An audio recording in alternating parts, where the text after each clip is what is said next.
Hey guys, how's it going? My name is Adam. Today I'm going to show you how to half swipe on Snapchat. So first of all, download the app and make sure that you update it to the latest version by going to your App Store or Google Play.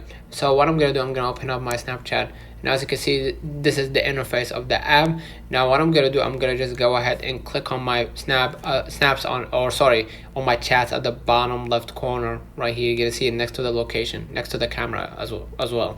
So basically what you gotta do, if you want to see the chat and if you want to half swipe the chat, what I'm gonna do, I'm gonna just go ahead and not hold, right? Because if you hold, that means you're gonna see a pop-up window. Just go ahead and swipe right on that chat that you want to see, but you don't want anyone to know that you read it.